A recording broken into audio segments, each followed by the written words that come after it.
Okay, so yeah, so I've got about 10 minutes. I'm driving, so obviously I can't look at the camera. But you'll get the sense of me as I'm talking. So yeah, I've just been to see Terminator Dark Fate, directed by Tim Miller, the director of Deadpool, and produced by James Cameron. Linda Hamilton makes a reprieve to her role.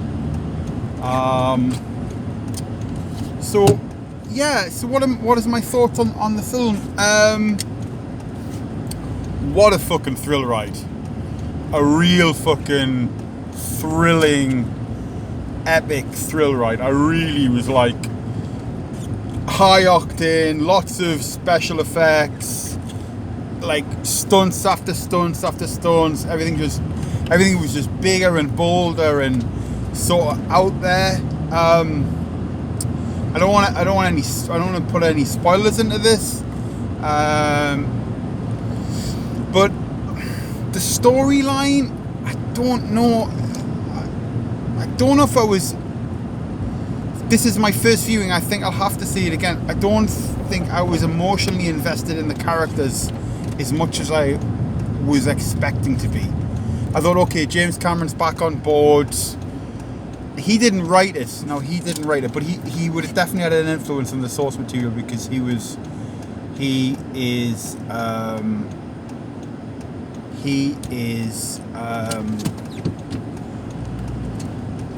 producing it, so he would have definitely had a play.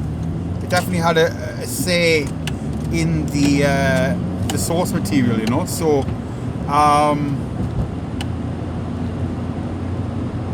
yeah, I enjoyed it. I really enjoyed it. I was like, this is one hell of a fucking ride, you know. I really got a sort of a thrill ride off the experience, you know. So just gonna pull in here now. Look at this one. Oh, it's not coming at me in. Fuck. Just going to the second lane. So yeah, I really found it was a real epic. Yeah, it was a massive ride. It was a great ride, but the storyline itself, I don't know if I don't know if I disliked the storyline, but I just felt like it went in a certain direction that I wasn't expecting. I watched no trailers and no. When I knew James Cameron was back involved and Tim Miller, I listened to a podcast about 2 years ago of them talking about the fact that they were going to be doing another Terminator. So I've had an interest in Terminator franchise since I was 10 years of age. I probably shouldn't have been watching Terminator at 10, but there was something in the story that maybe from an archetypal perspective, you know, the father figure represented by Arnold Schwarzenegger. I sort of climbed into the story as a kid. So, you know, Terminator 2 was my first Terminator experience when I was 10, and I must have watched that film.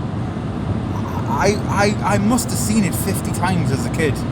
I don't know why, but I don't know why it was that particular film. Maybe it was the only film I had on video at the time, but I used to try to memorize the script. I used to try to memorize the script. I mean, the CGI special effects were another level, an absolute another level back then.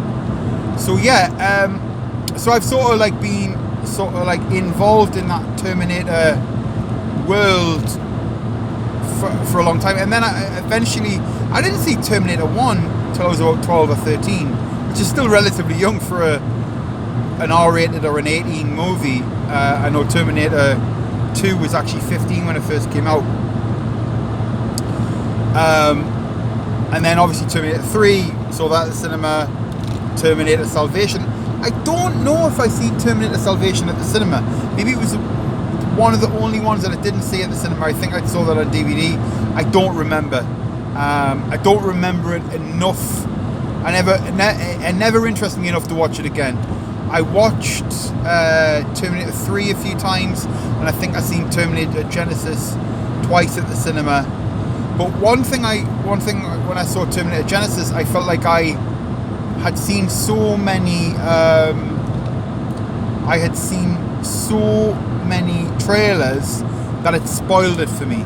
So I made a massive effort.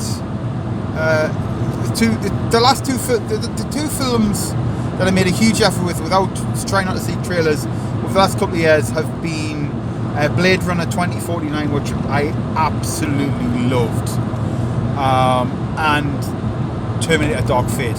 But what's interesting is the one of the characters in Terminator Dark Fate plays one of the replicants in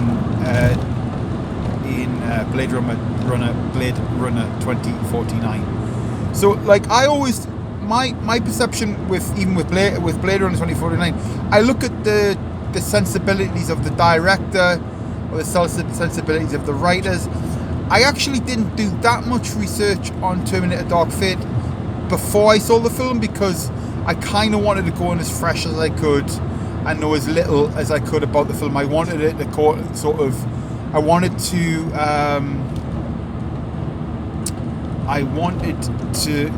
the film itself to tell me the story. There was a lot of dead time in the film. At times I felt there was a lot of times, like, I remember, definitely had that chase element of Terminator 1 and 2, but it definitely had a lot of dead time, like a lot of times where the story just went flat and it did that more than once. Now, it definitely maintained that chase element, but there was a lot of times where I just was like, okay, let's find out the story. This is what's happening, and introducing the different characters, Linda Hamilton and Arnold Schwarzenegger's character. So I'm not. There's no spoilers in this. I just wanted to make a quick video diary about my experience of seeing Terminator Dark Fate. I was going to say Terminator 2049. So I might put this up on YouTube, just because I really love movies, and this is a film that the sort of Terminator franchise, or the Terminator saga, or the Terminator world is something that I've kind of followed a lot since I was very young, and it's 26 years since I first saw Terminator 2.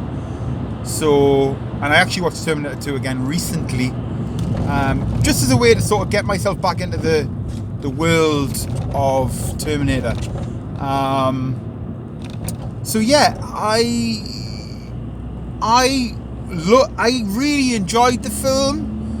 I got lots from the film. It was a great thrill ride, but I don't know if I bought into the characters.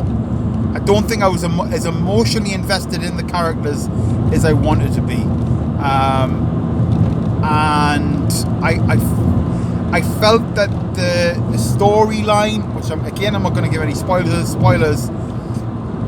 sort of, I don't know why it sort of went in that direction. That being said, incredible thrill ride, great experience, and I think if you're coming to Terminator as a sort of a new, my video's going to go out in about 30 seconds, as a new sort of millennial or somebody from this time, I think it would be a great film to see. But if you're coming from Terminator from the sort of 1991 Terminator 1, Terminator 2, then maybe the storyline wouldn't work for you. All right, that's me. All the best. Take care. Bye.